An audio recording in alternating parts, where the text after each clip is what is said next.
मुंबई की वो बस्ती जहां सूरज की किरणें भी जमीन तक पहुंचने से कतराती थीं, जहां नालियों की बदबू और कारखानों का धुआं ही वहां के लोगों की किस्मत थी। धारावी की इन तंग गलियों में टीन और प्लास्टिक से बनी एक छोटी सी झोपड़ी में 17 साल का आर्यन रहता था। लोग कहते हैं कि कीचड़ में ही कमल खिलता है, लेकिन उस कीचड़ में रहने का दर्द सिर्फ वही जानता है जो उस दलदल में सांस लेता है। आर्यन की दुनिया बाकी लड़कों से अलग थी। जब बस्ती के बाकी लड़के इल्मी हीरो बनने का सपना देखते या गली के नुक्कड़ पर ताश खेलते, आर्यन अपनी झोपड़ी की टूटी हुई छत से आसमान को निहारता रहता था। उसकी आंखों में भूख नहीं थी, बल्कि एक अजीब सी प्यास थी तारों को जानने की, उस अनंत आकाश को छूने की। उसके पिता, जो एक मिल मजदूर थे, बरसों पहले टीबी की बीमारी से इस दुनिया को छोड़ गए थे, पीछे छोड़ गए थे। कर्ज का एक पहाड़ और एक बूढ़ी बीमार मां, सावित्री, वो नाम जो त्याग की मूरत था। अपनी जवानी, अपनी खुशियां, सब कुछ उसने आर्यन के लिए गिरवी रख दिया था। वह सुबह 4 बजे उठती, 4 घरों में झाड़ू पोछा करती, बर्तन मांजती, ताकि शाम को आर्यन की थाली में 2 रोटियां आ सकें। उसके हाथ, जो कभी कोमल हुआ करते थे, अब काम कर करके पत्थर जैसे सख्त हो गए थे। लेकिन उसकी आंखों में आर्यन के लिए जो ममता थी, वो आज भी वैसी ही थी जैसी उसके बचपन में थी। एक उमस भरी दोपहर थी। आर्यन रद्दी के गोदाम में बैठा था। यह उसका काम था, शहर भर से आए कचरे को अलग करना। प्लास्टिक अलग, लोहा अलग और कागज अलग। हाथों में दस्ताने नहीं थे, पैरों में चप्पल टूटी हुई थी। पसीने से लथपथ आर्यन एक पुराने बोरे से किताबें निकाल रहा था। तभी उसकी नजर एक फटी हुई मैगजीन पर पड़ी। उसका कवर फट चुका था, पन्ने पीले पड़ गए थे, लेकिन उस पर छपी तस्वीर ने आर्यन के दिल की धड़कन रोक दी। वो एक रॉकेट की तस्वीर थी, नासा का एक पुराना मिशन। आर्यन ने कांपते हाथों से उस मैगजीन को उठाया। उसे अंग्रेजी बहुत अच्छी नहीं आती थी, सरकारी स्कूल में जितनी सीखी थी बस उतनी ही। लेकिन विज्ञान की भाषा शब्दों की नहीं, समझ की होती है। उसने पन्ना पलटा। उसमें लिखा था कि कैसे गुरुत्वाकर्षण को मात देकर इंसान चांद तक पहुंचा।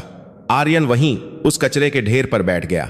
बदबू, गर्मी, मक्खियां, सब कुछ जैसे गायब हो गया।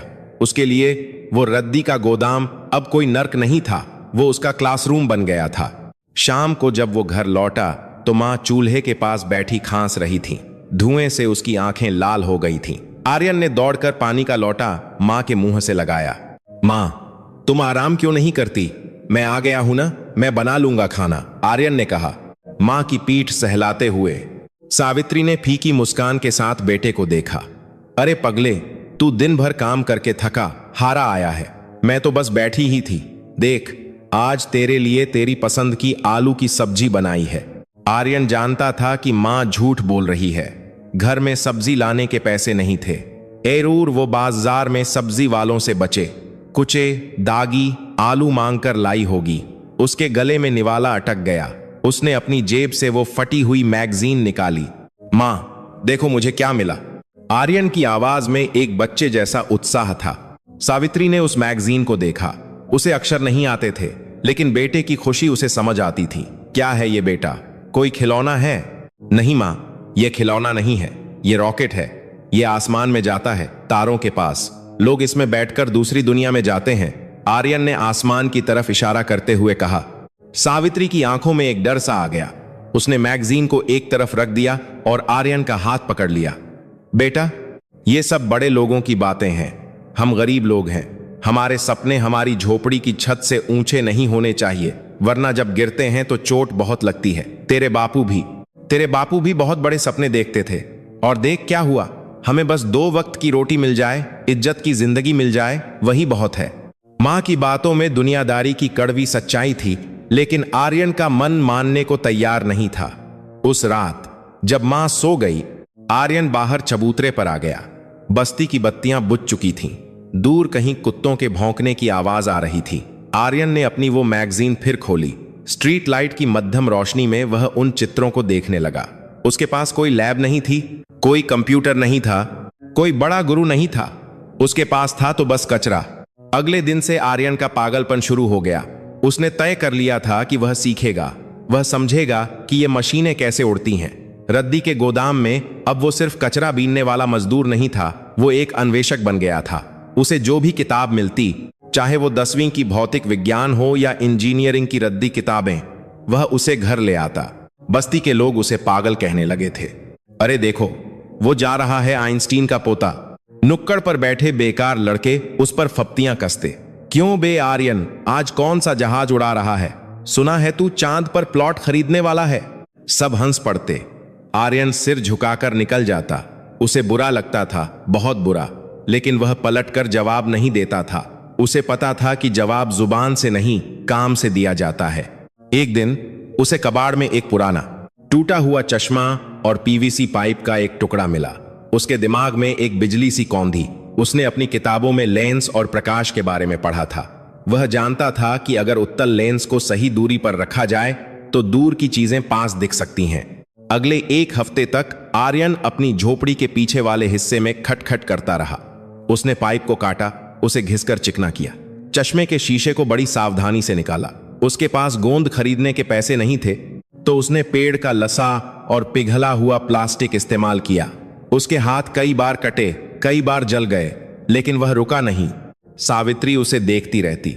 उसे समझ नहीं आता था कि बेटा क्या कर रहा है, लेकिन उसने उसे रोका नहीं। शायद इसलिए कि जब आर्यन उस पाइप को जोड़ता था तो उसके चेहरे पर वो दुख नहीं दिखता था जो गरीबी ने उसे दिया था।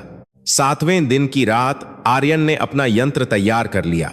यह एक बहुत ही भद्दा सा दिखने वाला दूरबीन टेलीस्कोप था, प्लास्टिक के पाइप, टेप और कचरे से बना हुआ। देखने में यह किसी खिलौने से भी बदतर लग रहा था। मां बाहर आओ, आर्यन चिल्लाया। सावित्री घबराकर बाहर आई। क्या हुआ? कोई आया है क्या? नहीं मां, आओ तुम्हें कुछ दिखाता हूं। आर्यन ने मां का हाथ पकड़ा और उन्हें उस स्थान पर ले गया जहां से आसमान थोड़ा सा दिखता था। उस रात पूनम का चांद निकला था। आर्यन ने अपनी बनाई हुई दूरबीन मां की आंखों पर लगाई। इस नली में से देखो मां, एक आंख बंद करो और इससे देखो। सावित्री ने झिझकते हुए वैसा ही किया। जैसे ही उसकी नजर उस पाइप के लेंस से गुजरी, उसके मुंह से एक चीख निकल गई। हे भगवान, उसे चांद दिख रहा था। वो छोटा सा सफेद धब्बा नहीं जो रोज दिखता था, उसे चांद के गड्ढे दिख रहे थे। उसे उसकी चमक, उसकी सतह दिख रही थी। ऐसा लग रहा था जैसे चांद उतरकर उनके आंगन में आ गया हो। सावित्री ने दूरबीन हटाई और फिर नंगी आंखों से चांद को देखा। फिर दोबारा दूरबीन से। उसकी आंखों से आंसू बह निकले। उसने आर्यन को गले लगा लिया। मेरे लाल, तूने तो सच में जादू कर दिया। तूने तो चांद को मेरी झोली में डाल दिया। यह आर्यन की पहली जीत थी। किसी वैज्ञानिक ने उसे नहीं सराहा था, किसी सरकार ने उसे मेडल नहीं दिया था, लेकिन उसकी मां की आंखों में जो गर्व था वह उसके लिए नोबेल पुरस्कार से कम नहीं था। लेकिन मुसीबतें खुशियां देखकर अपना रास्ता नहीं बदलती। अगले ही दिन उनके घर के बाहर शोर मच गया। यह लाला किशनचंद था, बस्ती का साहूकार, एक क्रूर आदमी जिसका पेट और अहंकार दोनों बहुत बड़े थे। आर्यन के पिता ने अपनी बीमारी के इलाज के लिए उससे कुछ हजार रुपये उधार लिए थे। ब्याज पर ब्याज चढ़कर वह रकम अब इतनी बड़ी हो गई थी कि सावित्री अपनी पूरी जिंदगी भी बर्तन मांजती तो नहीं चुका सकती थी। बाहर निकलो सावित्री, बाहर निकल, लाला चिल्लाया। उसके साथ 2 गुंडे भी थे। सावित्री कांपती हुई बाहर आई। आर्यन उसके आगे खड़ा हो गया, ढाल बनकर। क्या बात है लाला जी, क्यों चिल्ला रहे हैं? आर्यन ने कोशिश की कि उसकी आवाज में डर न दिखे, लेकिन वह सिर्फ 17 साल का था। पैसे कब देगी रे बुढ़िया? लाला ने पान थूकते हुए कहा। 6 महीने हो गए, एक फूटी कौड़ी नहीं मिली। मेरा पैसा क्या पेड़ पर उगता है? लाला जी, आप तो जानते हैं अभी काम मंदा है। मैं थोड़ा थोड़ा करके चुका दूंगी, सावित्री ने हाथ जोड़ते हुए कहा। थोड़ा थोड़ा? अब और सब्र नहीं होता। या तो कल तक पूरे 50,000 रुपये मेरे हाथ में रख दे, या फिर इस झोपड़ी को खाली कर। मेरे पास ग्राहक तैयार है इस जमीन के लिए, लाला ने फरमान सुना दिया। 50,000?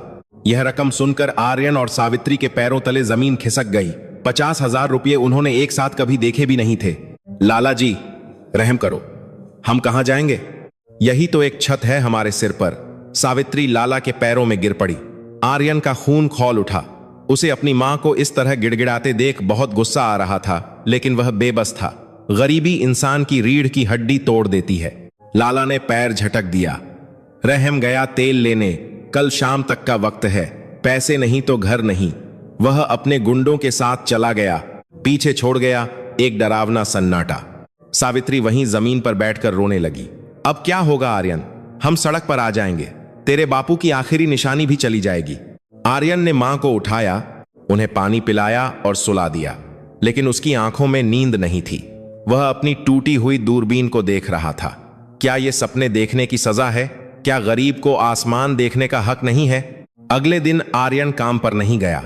वह शहर के एक साइबर कैफे के बाहर खड़ा था। उसने सुना था कि वहां कंप्यूटर पर दुनिया भर की जानकारी मिलती है। उसके पास जेब में सिर्फ 20 रुपये थे जो उसने कई दिनों से बचा कर रखे थे। वह अंदर गया। कैफे का मालिक, एक मोटा सा आदमी, उसे घूरने लगा। आर्यन के कपड़े मैले थे। क्या चाहिए लड़के? यहां भीख नहीं मिलती। साहब, मुझे भीख नहीं चाहिए, मुझे कंप्यूटर इस्तेमाल करना है, मेरे पास पैसे हैं। आर्यन ने अपनी मुट्ठी खोलकर पसीने से भीगे हुए 20 रुपये दिखाए।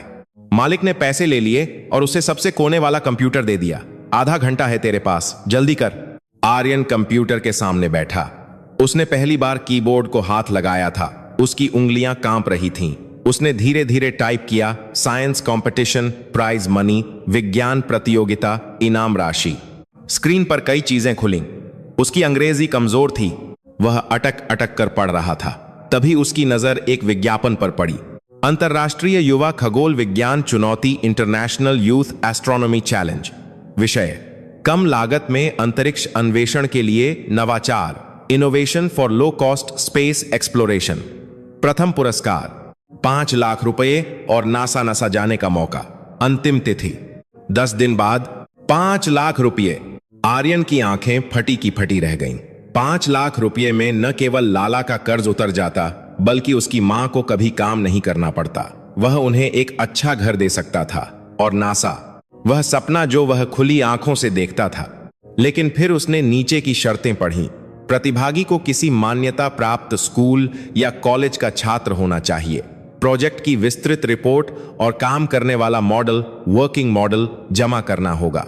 आर्यन का दिल बैठ गया। वह स्कूल छोड़ चुका था। उसके पास कोई आईडी कार्ड नहीं था, कोई प्रिंसिपल का हस्ताक्षर नहीं था। वह तो बस एक कचरा बीनने वाला था। समय खत्म, कैफे वाले ने चिल्लाया। आर्यन बाहर निकल आया। धूप बहुत तेज थी, लेकिन उसे ठंड लग रही थी। एक उम्मीद दिखी और फिर बुझ गई। वह सड़क किनारे पटरी पर बैठ गया। क्या करे? हार मान ले, घर टूटने दे। तभी उसके दिमाग में अपने बापू की कही एक बात गूंजी। बापू कहते थे, बेटा, जब सारे दरवाजे बंद हो जाएं, तो समझ लेना कि भगवान चाहता है तू दीवार तोड़कर नया रास्ता बनाए। आर्यन खड़ा हो गया। उसकी आंखों में आंसू थे, लेकिन उन आंसुओं में आग भी थी। उसे एक रास्ता सूझा था, एक बहुत ही जोखिम भरा रास्ता। शहर का सबसे बड़ा कॉलेज, सेंट जेवियर्स कॉलेज। वहां के प्रिंसिपल मिस्टर डिसूजा के बारे में उसने अखबार के रद्दी टुकड़ों में पढ़ा था कि वह विज्ञान के बहुत बड़े प्रेमी हैं। अगर वह उन्हें मना ले, अगर वह उन्हें अपना हुनर दिखा दे। आर्यन ने दौड़ना शुरू किया। धारावी की गलियों से निकलकर वह शहर की पॉश कॉलोनी की तरफ भागा। उसके नंगे पैर तपती सड़क पर पड़ रहे थे, लेकिन उसे जलन महसूस नहीं हो रही थी। उसका लक्ष्य साफ था। कॉलेज के गेट पर एक बड़ा चौकीदार खड़ा था, मूंछें ताने हुए। ए, कहां घुस रहा है? चौकीदार ने उसे रोक दिया। मुझे प्रिंसिपल साहब से मिलना है, बहुत जरूरी काम है, आर्यन ने कहा, अपनी सांसें संभालते हुए। प्रिंसिपल साहब से? तेरे जैसे लोग प्रिंसिपल साहब से नहीं, पुलिस से मिलते हैं। चल भाग यहां से। चौकीदार ने डंडा दिखाया। आर्यन नहीं हिला। अंकल प्लीज, मेरी जिंदगी का सवाल है, बस एक बार, मैं कोई चोर नहीं हूं। तभी एक बड़ी सी कार गेट के अंदर जाने के लिए रुकी। पिछली सीट पर एक बूढ़े, गंभीर चेहरे वाले व्यक्ति बैठे थे। वे मिस्टर डिसूजा थे। उन्होंने खिड़की से इस बहस को देखा। क्या हो रहा है वहां? उन्होंने ड्राइवर से पूछा। साहब, कोई सड़क छाप लड़का है, आपसे मिलना चाहता है, मैं भगाता हूं उसे, ड्राइवर ने कहा। लेकिन मिस्टर डिसूजा की नजर आर्यन के हाथों में दबी उस फटी हुई मैगजीन और उसके झोले से झांकते हुए उस प्लास्टिक के पाइप दूरबीन पर पड़ी। एक पारखी जौहरी हीरे को उसकी चमक से नहीं, उसकी बनावट से पहचान लेता है। रुको, मिस्टर डिसूजा ने कहा। उन्होंने इशारा किया, उसे आने दो। चौकीदार हक्का बक्का रह गया। उसने गेट खोला। आर्यन कार के पास गया। उसका दिल हथौड़े की तरह धड़क रहा था। जी सर, आर्यन ने हाथ जोड़कर कहा। तुम मुझसे मिलना चाहते हो? क्यों? मिस्टर डिसूजा ने अपनी चश्मे के ऊपर से उसे देखा। उनकी आवाज सख्त थी, लेकिन उसमें हिकारत नहीं थी। सर, आर्यन ने अपनी टूटी फूटी हिंदी और अंग्रेजी मिलाकर कहा, मेरे पास एक आइडिया है, स्पेस के लिए, रॉकेट के लिए, लेकिन मेरे पास स्कूल नहीं है। मुझे बस आपका नाम चाहिए। उस फॉर्म पर मैं बाकी सब कर लूंगा। मैं आपको जीत कर दिखाऊंगा। मिस्टर डिसूजा हंसे नहीं। उन्होंने उस लड़के की आंखों में देखा। वहां पागलपन था, वही पागलपन जो कभी उनमें हुआ करता था जब वे जवान थे। गाड़ी में बैठो, उन्होंने कहा। यह आर्यन की जिंदगी का सबसे बड़ा मोड़ था। वह एक कचरा बीनने वाला शहर के सबसे बड़े प्रिंसिपल की कार में बैठा था, लेकिन वह नहीं जानता था कि यह सफर आसान नहीं होने वाला था। कॉलेज के अंदर वातानुकूलित कमरों में बैठे अमीर घरों के छात्र, जिन्होंने लाखों की कोचिंग ली थी, वे आर्यन का इंतजार कर रहे थे, स्वागत करने के लिए नहीं, बल्कि उसे कुचलने के लिए। अगले 10 दिन आर्यन के लिए अग्नि परीक्षा होने वाले थे। उसे न केवल विज्ञान के नियमों से लड़ना था, बल्कि उस समाज से भी लड़ना था जो यह मानता था कि गरीब का बेटा सिर्फ कचरा उठा सकता है, तारे नहीं छू सकता। और सबसे बड़ी बात, लाला का अल्टीमेटम। घड़ी की सुई टिक टिक कर रही थी। सेंट जेवियर्स कॉलेज का प्रिंसिपल ऑफिस। वहां इतनी ठंडक थी कि आर्यन को पसीना सूखते ही कंपकंपी छूटने लगी। दीवारों पर महान वैज्ञानिकों की तस्वीरें थीं, न्यूटन, रमन, कलाम। आर्यन अपनी फटी हुई चप्पलें छिपाने की कोशिश कर रहा था, जो उस संगमरमर के फर्श पर बहुत अजीब लग रही थीं। मिस्टर डिसूजा अपनी बड़ी मेज के पीछे बैठे थे। उन्होंने आर्यन का लाया हुआ पाइप दूरबीन हाथ में लिया। उन्होंने उसे घुमाकर देखा, लेंस की जांच की, फिर उन्होंने एक गहरी सांस ली और आर्यन की आंखों में देखा। तुम्हें पता है, इस कॉलेज में दाखिला लेने के लिए बच्चों के बाप लाखों रुपये डोनेशन देते हैं, डिसूजा ने गंभीर स्वर में कहा। और तुम चाहते हो कि मैं तुम्हें कॉलेज का प्रतिनिधि बनाऊं, वो भी बिना किसी फीस, बिना किसी परीक्षा के। आर्यन का गला सूख रहा था, लेकिन उसने हिम्मत नहीं हारी। सर, डोनेशन से सीट मिल सकती है, पर दिमाग नहीं। ये बच्चे किताबों में पढ़ते हैं कि तारों की दूरी कैसे नापते हैं। मैंने कचरे से वो यंत्र बनाया है जिससे वो दूरी देखी जा सकती है। मुझे बस एक मौका चाहिए। अगर मैं हार गया तो मैं जिंदगी भर आपके कॉलेज के बाहर झाड़ू लगाऊंगा। यह मेरा वादा है। डिसूजा कुछ पल चुप रहे, फिर उन्होंने एक कागज निकाला और उस पर कुछ लिखा। यह एक जटिल भौतिकी फिजिक्स का समीकरण था। इसे हल करो, तुम्हारे पास 2 मिनट हैं। आर्यन ने कागज देखा। उसने यह समीकरण किताबों में देखा था, लेकिन उसे रटा नहीं था। उसने अपनी आंखें बंद कीं। उसने संख्याओं को नहीं, बल्कि आकृतियों को देखा। उसने पेन उठाया और बिना रुके लिखना शुरू किया।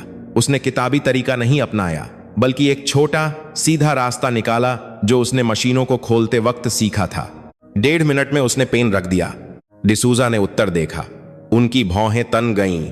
उन्होंने फिर से देखा। उत्तर सही था, लेकिन तरीका बिल्कुल नया था। यह तरीका तुमने कहां से सीखा? सर, जब साइकिल की चेन उतरती है तो हम पूरी साइकिल नहीं खोलते, बस सही जगह पर दबाव डालते हैं। विज्ञान भी तो वही है ना सर, सबसे छोटा और आसान रास्ता, आर्यन ने सरलता से कहा। डिसूजा के चेहरे पर पहली बार एक हल्की मुस्कान आई। उन्होंने एक फॉर्म निकाला और उस पर हस्ताक्षर कर दिए। तुम्हें लैब इस्तेमाल करने की अनुमति है आर्यन, लेकिन याद रखना, वहां तुम्हारे दोस्त नहीं होंगे। वहां वो लोग हैं जिन्हें लगता है कि विज्ञान सिर्फ अमीरों की जागीर है। तुम्हें अपनी लड़ाई खुद लड़नी होगी। आर्यन ने झुककर उनके पैर छुए। शुक्रिया सर। जाओ और साबित करो कि कीचड़ में सिर्फ कीड़े नहीं, हीरे भी होते हैं, डिसूजा ने कहा। आर्यन जब बाहर निकला तो उसे लगा कि उसके पैरों में पंख लग गए हैं, लेकिन असली चुनौती अब शुरू हुई थी। प्रतियोगिता के लिए उसे एक रोवर बनाना था। एक ऐसी मशीन जो मंगल ग्रह जैसी ऊबड़ खाबड़ जमीन पर चल सके और वहां से मिट्टी के नमूने जमा कर सके। बाकी छात्र इसके लिए महंगे मोटर्स, सेंसर्स और धातु का इस्तेमाल कर रहे थे। आर्यन के पास क्या था? धारावी का कबाड़। अगले 5 दिन आर्यन के लिए पागलपन भरे थे। वह दिन भर रद्दी के पहाड़ में चीजें ढूंढता। उसे एक पुरानी टूटी हुई वॉशिंग मशीन मिली। उसने उसकी मोटर निकाल ली।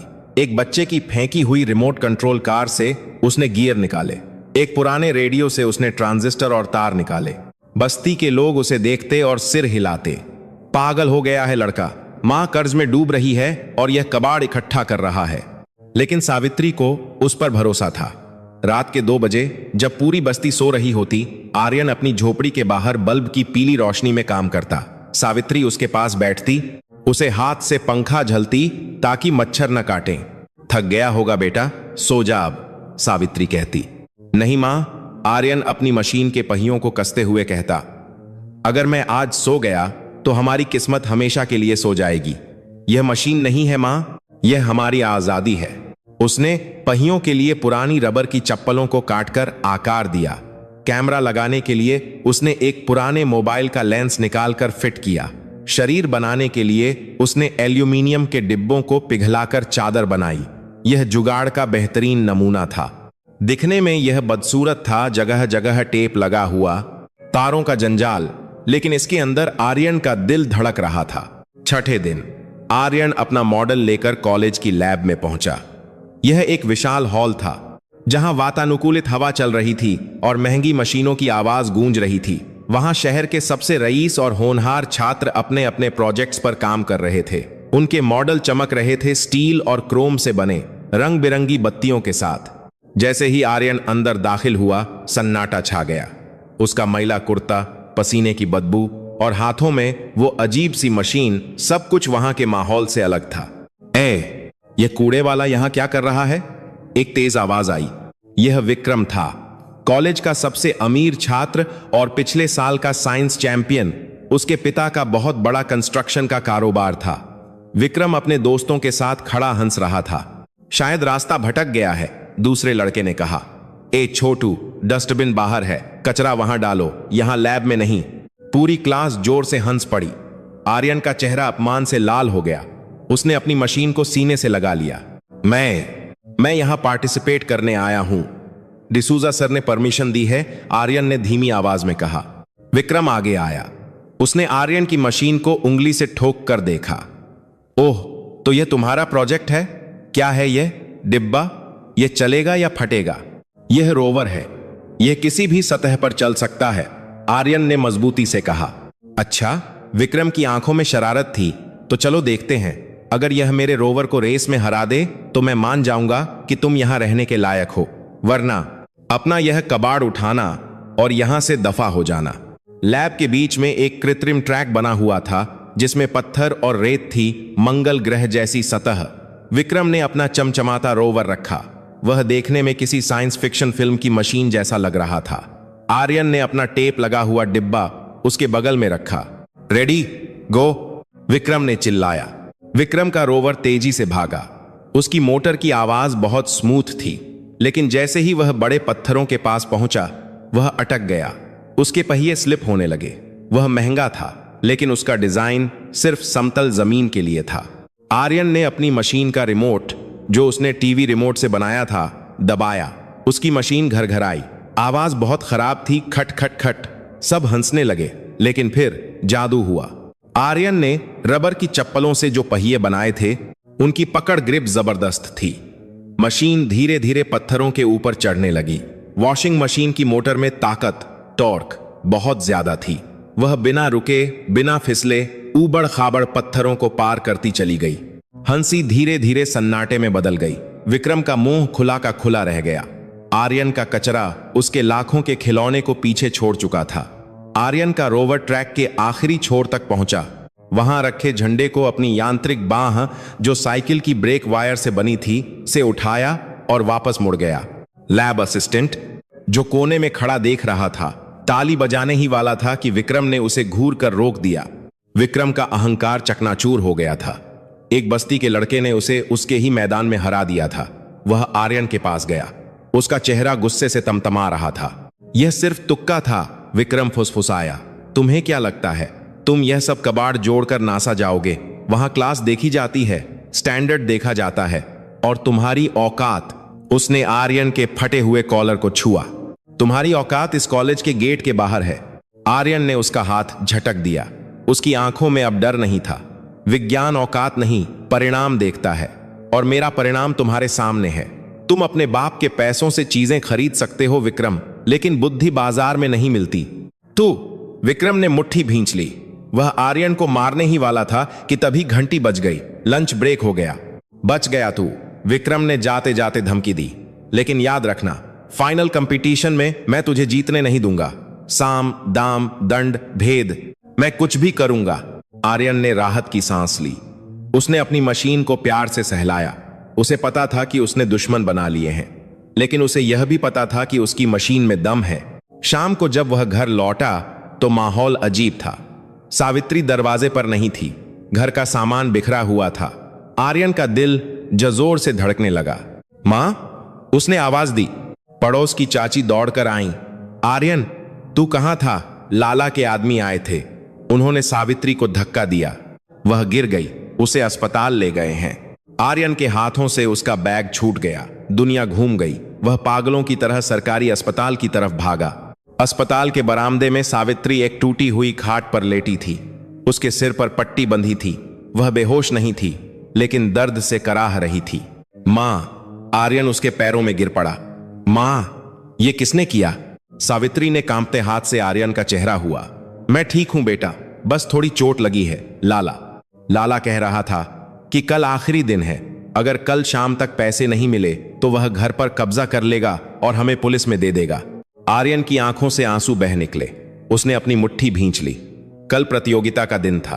अगर वह जीतता है तो उसे 5 लाख का चेक तुरंत मिल सकता था, ऐसा उसने सुना था। लेकिन अगर वह हारा तो मां सड़क पर होगी और वह जेल में। दबाव इतना था कि कोई पत्थर भी टूट जाए, लेकिन आर्यन इंसान था। मां, आर्यन ने अपने आंसू पोंछे। कल सब ठीक हो जाएगा, बस 24 घंटे और। तू देखियो, तेरा बेटा राजा बनकर लौटेगा। लेकिन आर्यन नहीं जानता था कि कॉलेज में विक्रम ने उसके लिए एक जाल बिछाया है। विक्रम नहीं चाहता था कि कोई स्लम डॉग उसकी जगह ले। उसने रात में लैब के चौकीदार को पैसे खिलाकर लैब की चाबी हासिल कर ली थी। अगली सुबह प्रतियोगिता का दिन। आर्यन अपनी मशीन को बॉक्स में डालकर मां का आशीर्वाद लेकर निकला। उसके दिमाग में सिर्फ एक लक्ष्य था, जीत। कॉलेज का ऑडिटोरियम खचाखच भरा था। जज की कुर्सी पर इसरो के रिटायर्ड वैज्ञानिक डॉ सुब्रमण्यम और शहर के मेयर बैठे थे। डिसूजा सर भी मंच पर थे। एक एक करके छात्रों ने अपने प्रोजेक्ट दिखाए। सब शानदार थे। फिर विक्रम की बारी आई। उसका रोवर अब और भी बेहतर लग रहा था। उसने बहुत अच्छा प्रदर्शन किया। जजों ने तालियां बजाईं और अब एंकर ने घोषणा की, अगला प्रतियोगी है आर्यन, जो किसी स्कूल से नहीं है। वह एक स्वतंत्र प्रविष्टि इंडिपेंडेंट एंट्री है। आर्यन मंच पर आया।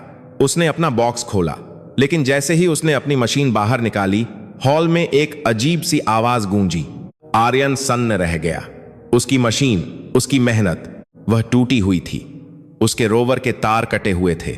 मुख्य सर्किट बोर्ड पर किसी ने तेजाब जैसा कुछ डाल दिया था।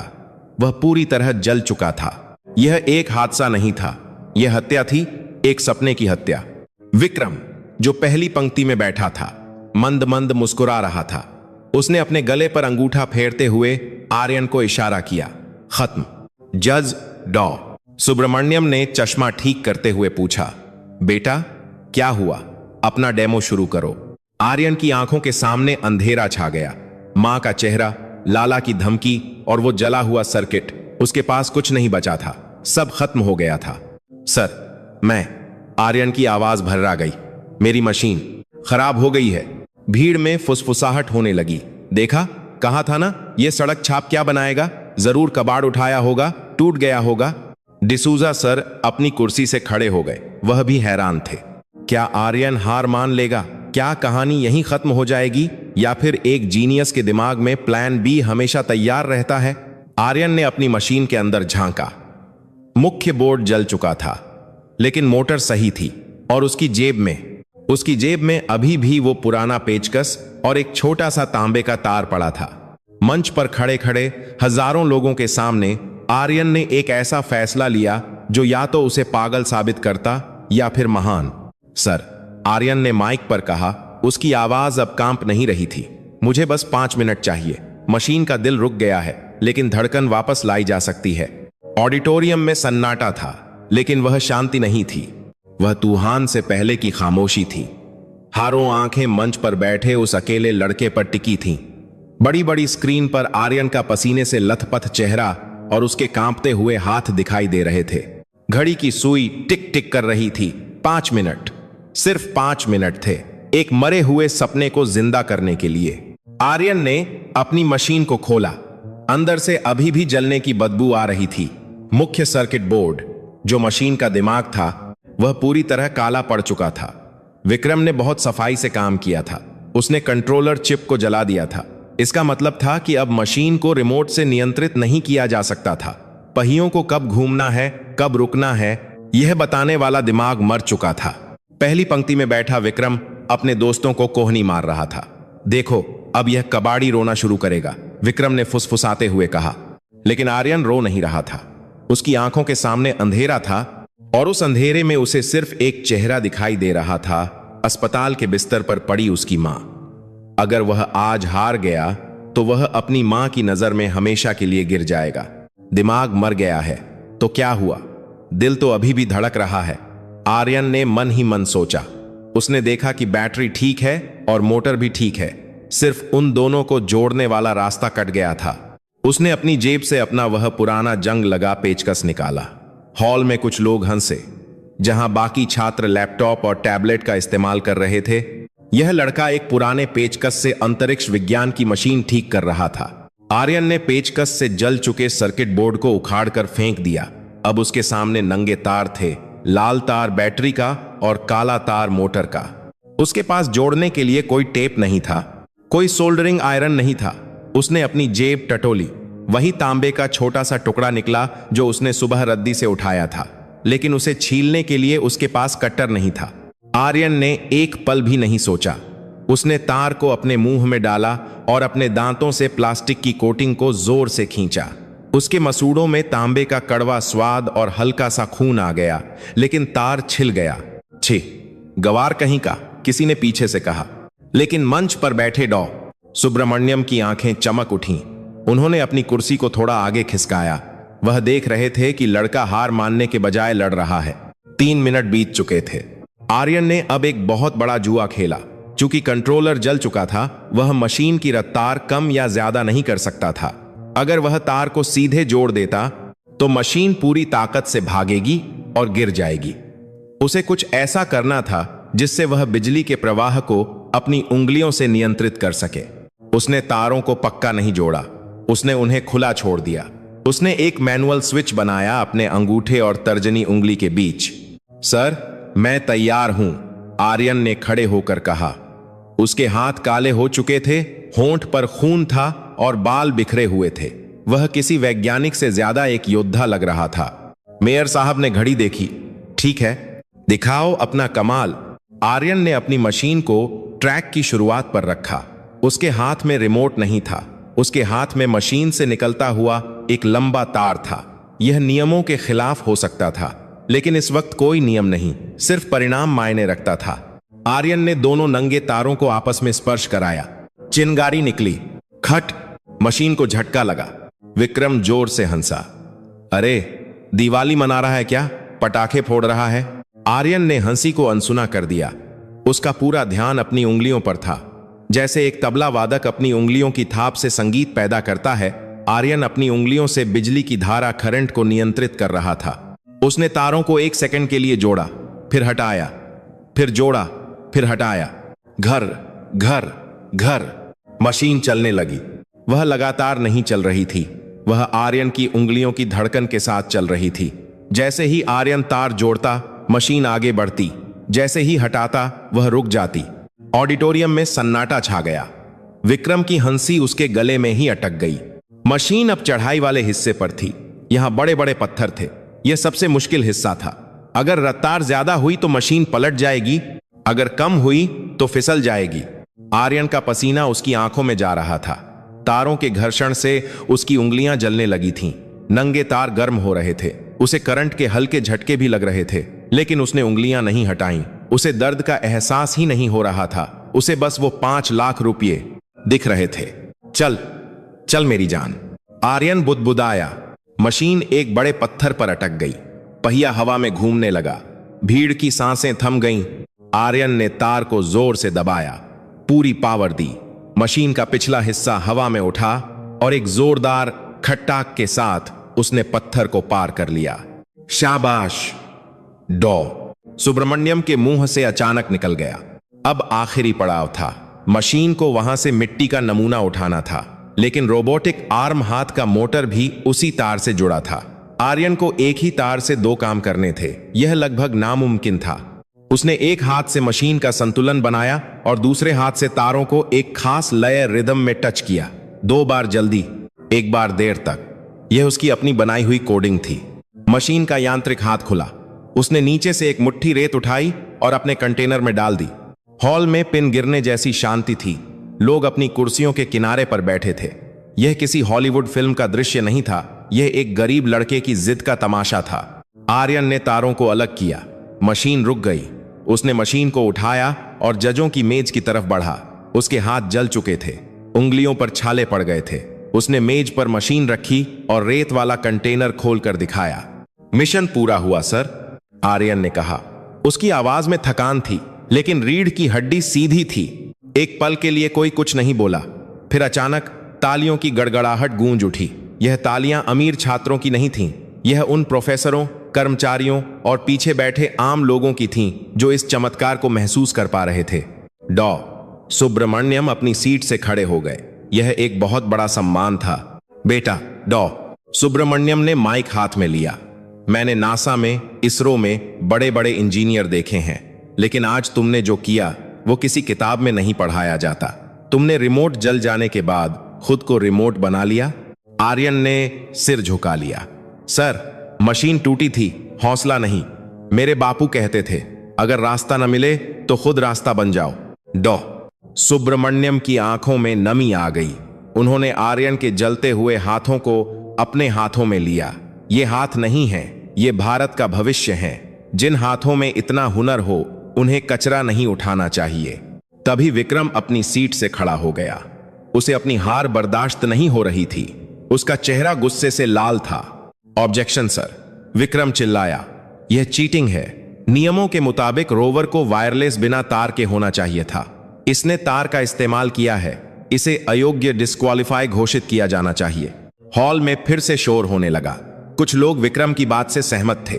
नियम तो नियम होते हैं। डिसूजा सर माइक की तरफ बढ़े, लेकिन डॉ. सुब्रमण्यम ने हाथ उठाकर उन्हें रोक दिया। वैज्ञानिक की आंखों में अब एक सख्त चमक थी। उन्होंने विक्रम की तरफ देखा। नियम, डॉ. सुब्रमण्यम ने कड़क आवाज में पूछा। नियम यह भी था कि कोई किसी दूसरे के प्रोजेक्ट को हाथ नहीं लगाएगा। आर्यन का सर्किट बोर्ड अपने आप नहीं जला। मिस्टर विक्रम, सर्किट पर एसिड तेजाब के निशान हैं। विक्रम का रंग पीला पड़ गया। और दूसरी बात, डॉक्टर साहब ने जारी रखा, विज्ञान का सबसे बड़ा नियम है अस्तित्व, सर्वाइवल। अंतरिक्ष में जब कोई चीज खराब होती है तो वहां अमेजन से डिलीवरी नहीं आती। वहां यही जुगाड़ जान बचाता है। अपोलो 13 मिशन याद है, उन्होंने भी टेप और गत्ते से जान बचाई थी। आज इस लड़के ने वही किया है। अगर यह चीटिंग है तो मुझे ऐसे ही चीटर्स की जरूरत है। पूरा हॉल तालियों से गूंज उठा। आर्यन, आर्यन के नारे लगने लगे। विक्रम सिर झुकाकर धम्म से अपनी कुर्सी पर बैठ गया। उसकी दौलत आज एक गरीब की मेहनत के सामने कौड़ी के भाव बिक गई थी। मेयर साहब ने लिफाफा उठाया। तो आज के विजेता का फैसला हो चुका है। प्रथम पुरस्कार 5 लाख रुपए और नासा की यात्रा का मौका जाता है आर्यन को। आर्यन को यकीन नहीं हुआ। 5 लाख रुपये। मां बच गई, घर बच गया। वह मंच पर गया, लेकिन चेक लेते वक्त उसके हाथ कांप रहे थे। खुशी से नहीं, कमजोरी से। पिछले कई दिनों की भूख, थकान और तनाव अब उस पर हावी हो रहे थे। जैसे ही उसने चेक हाथ में लिया, उसकी आंखों के सामने अंधेरा छा गया। उसके पैर लड़खड़ाए। बेटा, डिसूजा सर चिल्लाए। आर्यन मंच पर ही गिर पड़ा, बेहोश। उसके हाथ से वह चेक छूटकर जमीन पर गिर गया और उसके जले हुए हाथ से खून की एक बूंद उस चेक पर गिर गई, मानो उसने अपनी कामयाबी पर अपने खून से हस्ताक्षर किए हों। जल्दी एम्बुलेंस बुलाओ। अफरा तफरी मच गई। जब आर्यन की आंखें खुलीं तो वह एक सफेद कमरे में था। हवा में दवाइयों की गंध थी। क्या वह मर चुका है? क्या यह स्वर्ग है? उठ गया मेरा शेर? एक जानी पहचानी कमजोर आवाज आई। आर्यन ने सिर घुमाया। बगल वाले बिस्तर पर उसकी मां सावित्री लेटी थी। उसके सिर पर अभी भी पट्टी थी, लेकिन वह मुस्कुरा रही थी। और मां के बिस्तर के पास डॉ. सुब्रमण्यम और डिसूजा सर खड़े थे। मां, आर्यन उठने की कोशिश करने लगा।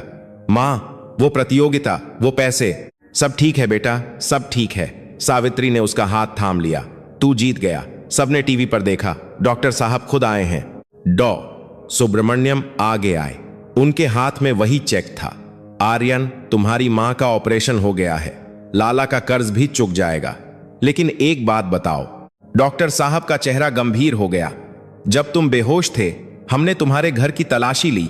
हमें तुम्हारी झोपड़ी में दीवारों पर कोयले से लिखे हुए गणित के सूत्र मिले और हमें वो डायरी मिली जो तुम छुपा कर रखते थे। आर्यन घबरा गया। वह डायरी उसका सबसे बड़ा राज था। उसमें उसने अपनी टूटी फूटी भाषा में एंटी ग्रेविटी गुरुत्वाकर्षण विरोधी के बारे में अपने विचार लिखे थे, जो उसे लगता था कि शायद गलत हैं और लोग उस पर हंसेंगे। सर, वो तो बस ऐसे ही। आर्यन हकलाने लगा। ऐसे ही? डॉ सुब्रमण्यम ने डायरी खोली। बेटा, तुम्हें अंदाजा भी है कि तुमने क्या लिखा है? यह कोई बचपना नहीं है, यह क्वांटम प्रोपल्शन का आधार है। जो बातें बड़े बड़े वैज्ञानिक प्रयोगशालाओं में नहीं सोच पाते, तुम कचरे के ढेर पर बैठकर सोच रहे थे। आर्यन चुप रहा।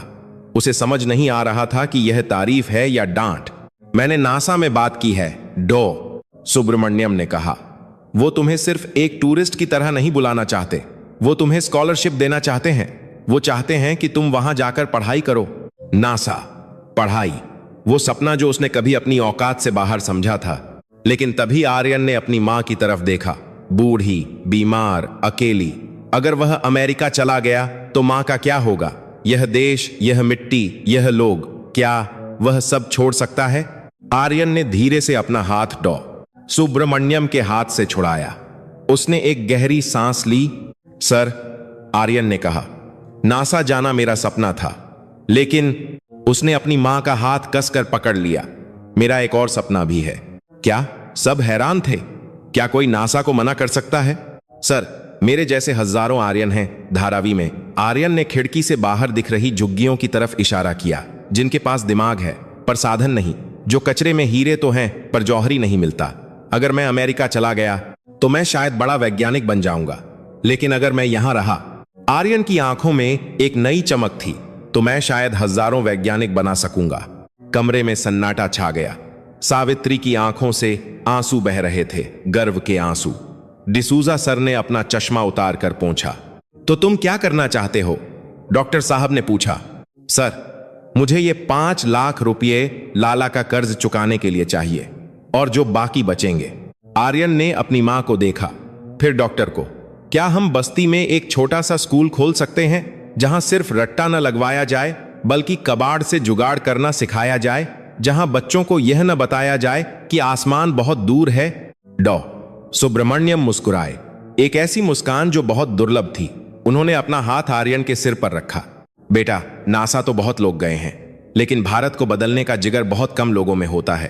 तुम स्कूल खोलो और सुनो। उन्होंने अपनी जेब से एक पेन निकाला, एक बहुत महंगा स्पेस पेन।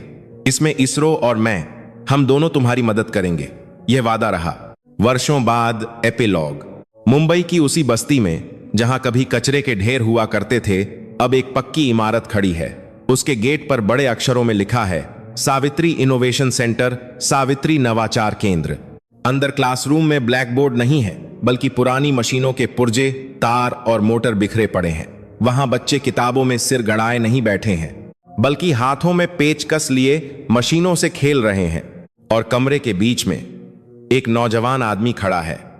वह अब सूट बूट में है, लेकिन उसकी जेब में आज भी एक पुराना जंग लगा पेचकस और एक मुड़ा हुआ तांबे का तार है। यह आर्यन है। एक छोटी बच्ची दौड़ती हुई उसके पास आती है। भैया, भैया, देखो मैंने क्या बनाया। वह उसे टूटे हुए पंखे और बोतल से बना एक छोटा ड्रोन दिखाती है। आर्यन उसे हाथ में लेता है। वह ठीक वैसा ही है जैसा उसने कभी बनाया था, कबाड़ लेकिन कमाल। अरे वाह, आर्यन मुस्कुराता है। यह तो बहुत ऊंचा उड़ेगा। कितना ऊंचा भैया? छत तक, बच्ची पूछती है। आर्यन उसे गोद में उठाता है और खिड़की से बाहर आसमान की तरफ इशारा करता है। वहां शाम का पहला तारा चमक रहा है। नहीं मुन्नी, आर्यन कहता है, छत तक नहीं, वहां तारों तक। क्योंकि आर्यन जानता है कि अगर हौसले में जुगाड़ और दिल में आग हो तो कचरे के ढेर से भी मंगल ग्रह का रास्ता मिल सकता है। सच ही कहा है, सितारों को आंखों में महफूज कर लो, बड़ी दूर तक रात ही रात होगी। मुसाफिर हो तुम भी, मुसाफिर हैं हम भी, फिर किसी मोड़ पर मुलाकात होगी।